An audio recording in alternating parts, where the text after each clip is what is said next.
In Fayette County last year, we had more than a dozen rape cases and dozens of sexual assaults not classified as rapes. And that total, of course, doesn't include many other rapes that are not reported to police for various reasons. In the end, it means that someone was being raped every 2 hours and 25 minutes last year in Pennsylvania. So as we sit here tonight, it's likely that some woman or girl is being raped somewhere in Pennsylvania. So we have another outstanding panel tonight. We're hoping that they can give us some insights into dealing with the sexual assault problem. We appreciate our panelists for coming tonight, and I ask you to join me in thanking them, so let's give them a big hand.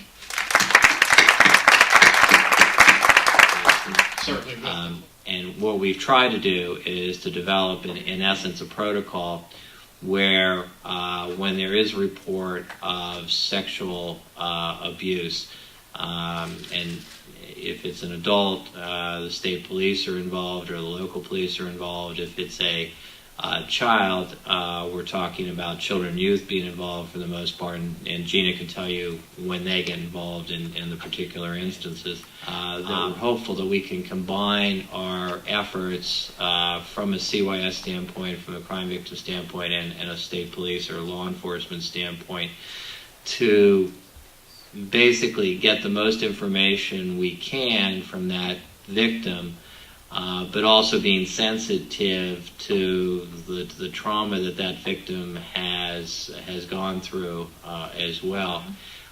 But child sexual assaults and sexual assault cases are by far the hardest cases I have ever had to work. They are extremely difficult cases to prosecute.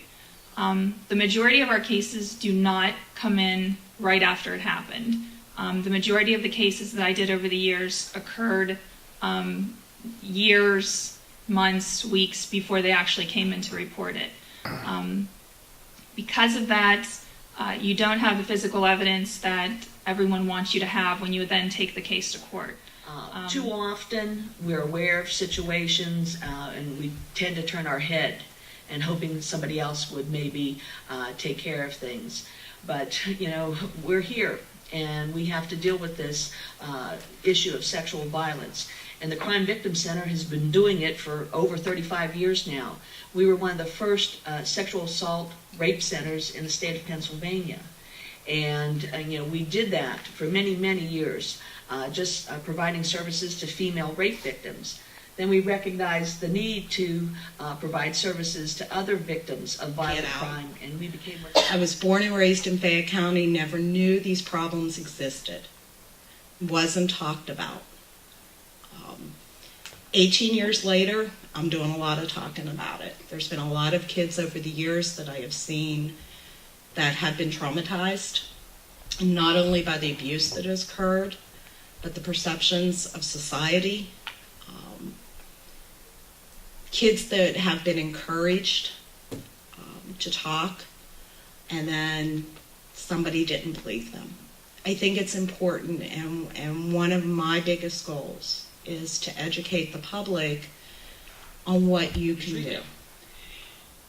The person who has been assaulted, be it male, be it female, be it young, be it adult, be it a senior, didn't ask for it. This is all about power and control. And the only way, as a researcher now, speaking as a researcher, not as a clinician, because my different hat as a clinician is a little different, as a researcher, public awareness, having a social conscience together, the only way we're going to stop the violence in our community, whatever type of violence it is that we all take a stand against it. Be it verbal abuse, be it sexual abuse.